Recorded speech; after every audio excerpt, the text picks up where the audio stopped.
नमस्कार दोस्तों, स्वागत है आपका हमारे YouTube चैनल पर जिसका नाम है परीक्षिता एकेडमी। और आज हम मध्य प्रदेश के भूगोल के अंतर्गत फिर से बात करने वाले हैं मध्य प्रदेश में वन के टॉपिक की। और ये इस सीरीज़ का हमारा 4th लेक्चर है, अर्थात हमारा भाग 4 है, जिसमें आज हम बात करने वाले हैं वन संबंधी संस्थान एवं अभिकरण जो मध्य प्रदेश के रिस्पेक्ट में होंगे। और अर्थात हम कहें मध्य प्रदेश में प्रमुख वन संबंधी जो संस्थान हैं, आज हम उसके बारे में बात करने वाले हैं। अपने आप में ये भी काफ़ी इंपॉर्टेंट टॉपिक है। एमपीपीएससी, एमपी पुलिस, एमपीएसआई या हम कहें व्यापम अर्थात पीबी के द्वारा जो एग्ज़ाम कंडक्ट की जाती है, मध्य प्रदेश के से क्वेश्चंस पूछे जाते हैं और मध्य प्रदेश का टॉपिक है, सो आईएमपी तो हुआ ही। चलिए आगे बढ़ते हैं। और आगे बढ़ने से पहले हमेशा की तरह आपसे कहना चाहेंगे कि अगर आप हमारे चैनल पर नए हैं तो आज ही हमारे चैनल को सब्सक्राइब करें। और आपको हमारा वीडियो, हमारा कंटेंट पसंद आता है, समझ में आता है तो हमारे चैनल को लाइक और शेयर ज़रूर करें। आज का जो हमारा टॉपिक है, हमने इसको काफ़ी सिस्टमेटिक करने की कोशिश की है, जिससे आपको नोट्स बनाने में भी काफ़ी सहूलियत होने वाली है। क्योंकि जब सीक्वेंस में चीज़ें होती है, नोट्स इजीली मिल जाते हैं, याद जल्दी होता है और दिमाग में जल्दी और ज़्यादा समय तक रहता है, जो कि हमको एग्ज़ाम क्रैक करने के लिए काफ़ी ज़रूरी है। चलिए तो हम बात करते हैं मध्य प्रदेश में वन की। याद रखिएगा, इसके पहले हम 3 वीडियो हमारे अपलोड कर चुके हैं। ठीक है, हम बताते हैं आपको कि हमें मध्य प्रदेश में वन जो हमारा मुख्य रूप से टॉपिक है, हम सबको पता है मध्य प्रदेश के प्री एमपीपीएससी प्री के सिलेबस में यूनिट 3 में दे रखा है मध्य प्रदेश में वन टॉपिक, जिसके अंतर्गत हमें इतने टॉपिक जो है वन संबंधी देखने हैं। मध्य प्रदेश में वन और भारत वन स्थिति रिपोर्ट को हम भाग 1 में कवर कर चुके हैं, जिसके आधार पर हमने मध्य प्रदेश में वनों की चर्चा की है, कुछ डेटा आपको दिए हैं।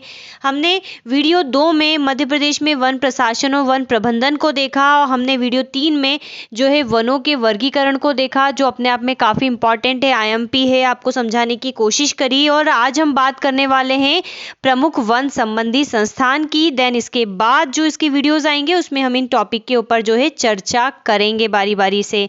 तो एमपीपीएससी प्री और मेंस दोनों ही पॉइंट ऑफ व्यू से इंपॉर्टेंट टॉपिक हम बात कर रहे हैं। चलिए तो आगे बढ़ते हैं, बिना टाइम वेस्ट करे हम बात करते हैं मध्य प्रदेश में प्रमुख वन संबंधी संस्थान की, जिसमें सबसे इंपॉर्टेंट है सफरी। इसको शॉर्ट में सफरी भी कहा जाता है या इसको कहा जाता है, इसका फुल फॉर्म हम आपको बताएंगे, राज्य वानिकी अनुसंधान संस्थान। राज्य वानिकी अनुसंधान संस्थान अर्थात हम कहें स्टेट फॉरेस्ट्री रिसर्च इंस्टीट्यूट, जिसको शॉर्ट में सफरी कहा जाता है। इसके बारे में अगर हम सफरी की बात करें तो सर्वप्रथम 1922 में हमने, हालांकि इसका यहाँ पर विवरण नहीं लिखा है, आपको याद रखना कि यहाँ पर सर्वप्रथम 1922 में जब देश हमारा आज़ाद नहीं हुआ था, इधर लिख देते हैं 1922 में सेंट्रल प्रोविंस बरार में जे.एम. बेस्ट को प्रथम सिलीकल्चरिस्ट के रूप में नियुक्त किया गया था। ठीक है, सेंट्रल प्रोविंस बरार हमें पता है उस समय के भारत के अंतर्गत ब्रिटिश प्रांत था सेंट्रल प्रोविंस बरार, जिसकी राजधानी नागपुर थी। तो उसमें जे.एम. बेस्ट करके एक बंदे थे, एक विदेशी थे, इनको प्रथम सिलीकल्चरिस्ट के रूप में नियुक्त किया गया था और यहीं से वन अनुसंधान की शुरुआत हुई। ठीक है, ये जो होता है इसका स्टोन माना जाता है, बेस स्टोन था।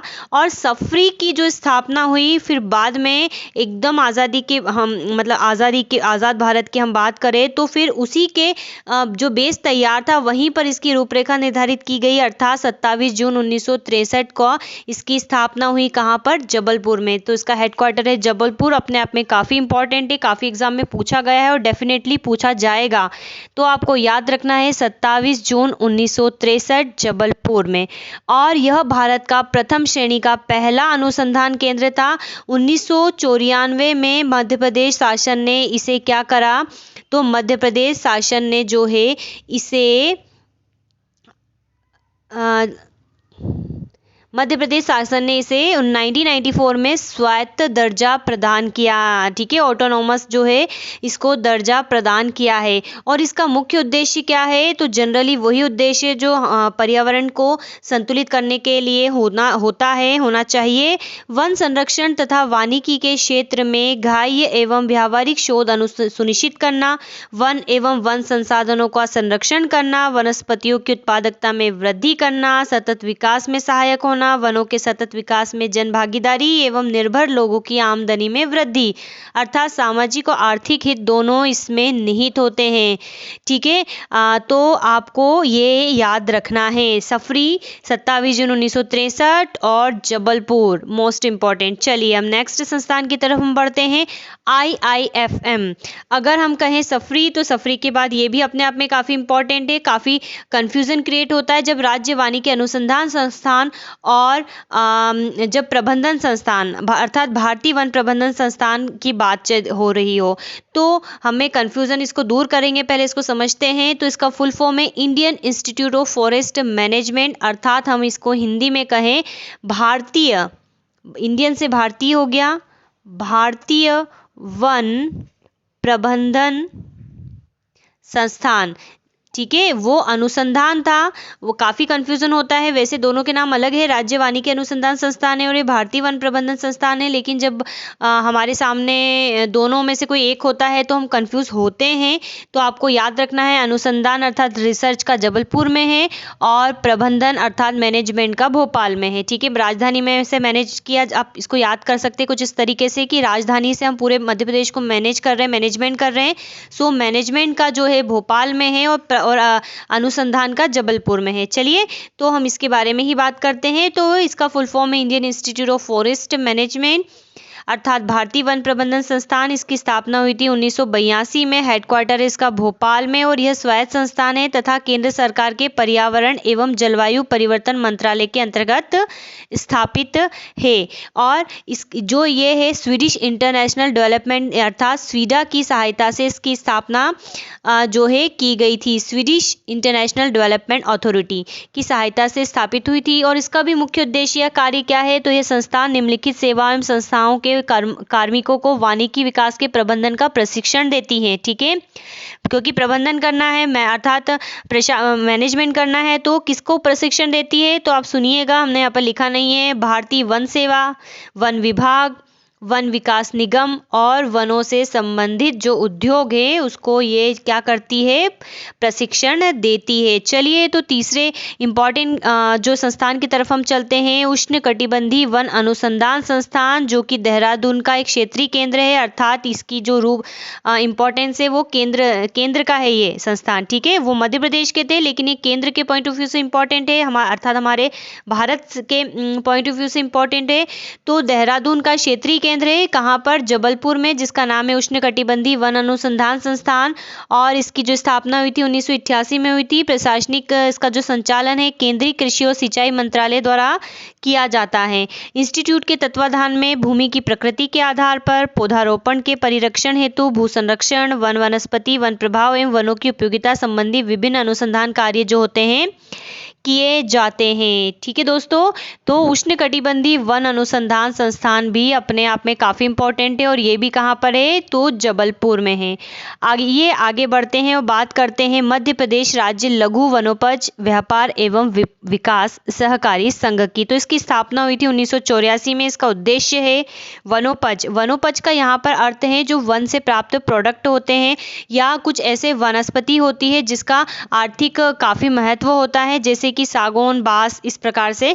तो उसको वनोपज हम यहाँ पर कहा रहे हैं। या फिर उसका जो है विभिन्न तरीके से उद्योग में इस्तेमाल किया जाता है, हमारे दैनिक जीवन में इस्तेमाल किया जाता है, उसको हम वनोपज कहते हैं। तो जो इसका उद्देश्य है वो है वनोपज के संग्रहण एवं व्यापार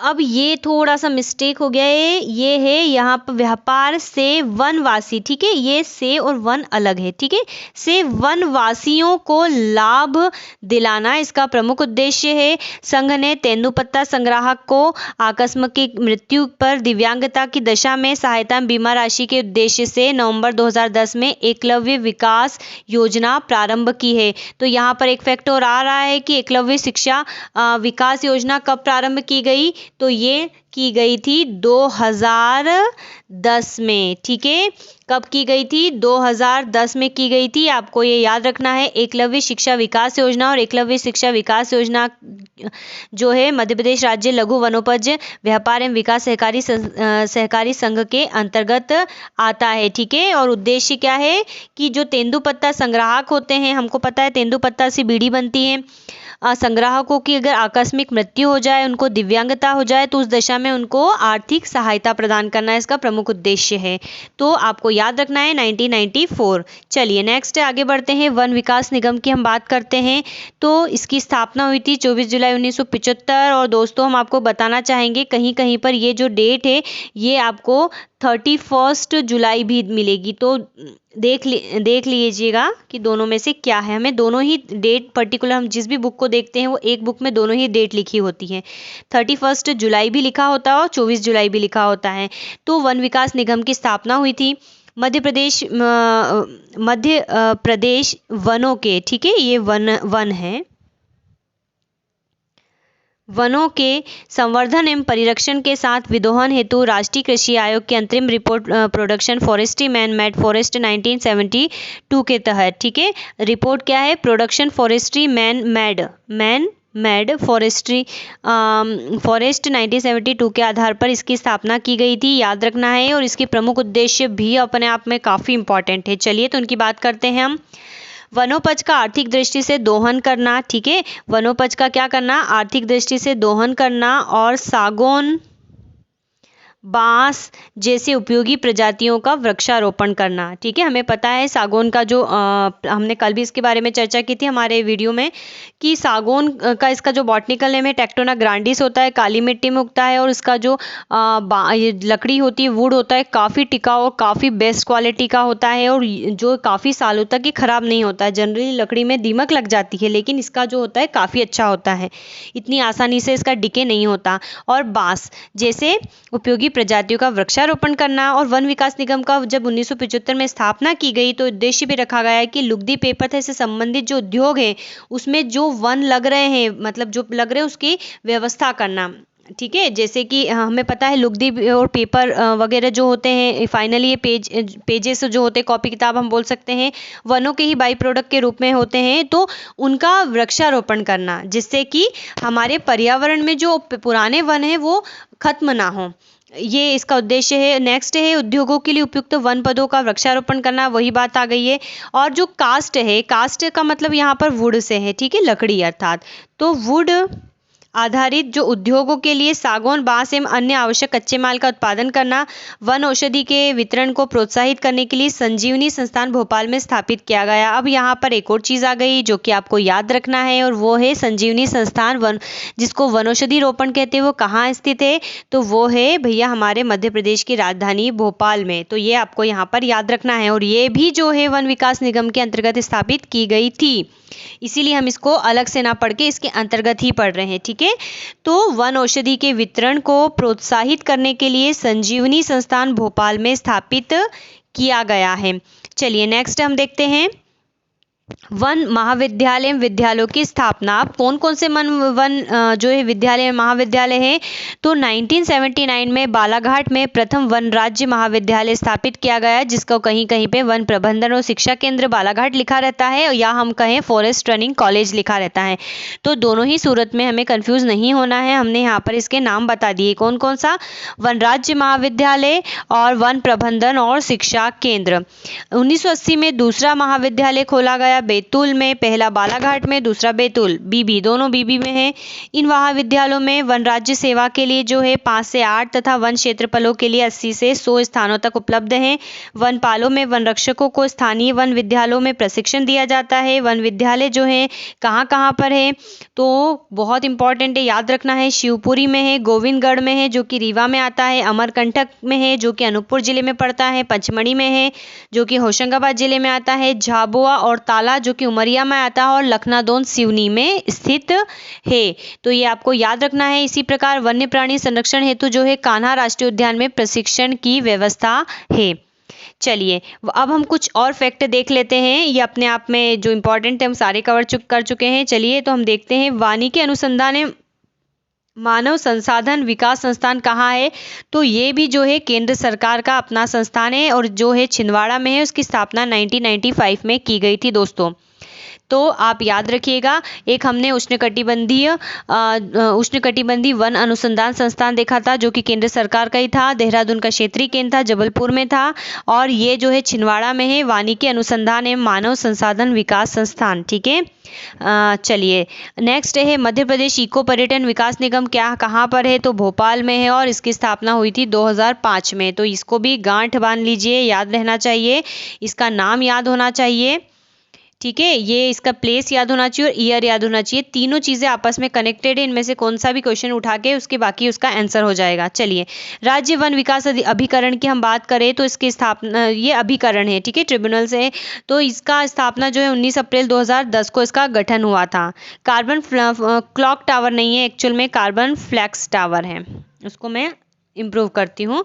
ठीक है, तो कार्बन जो फ्लक्स टावर है,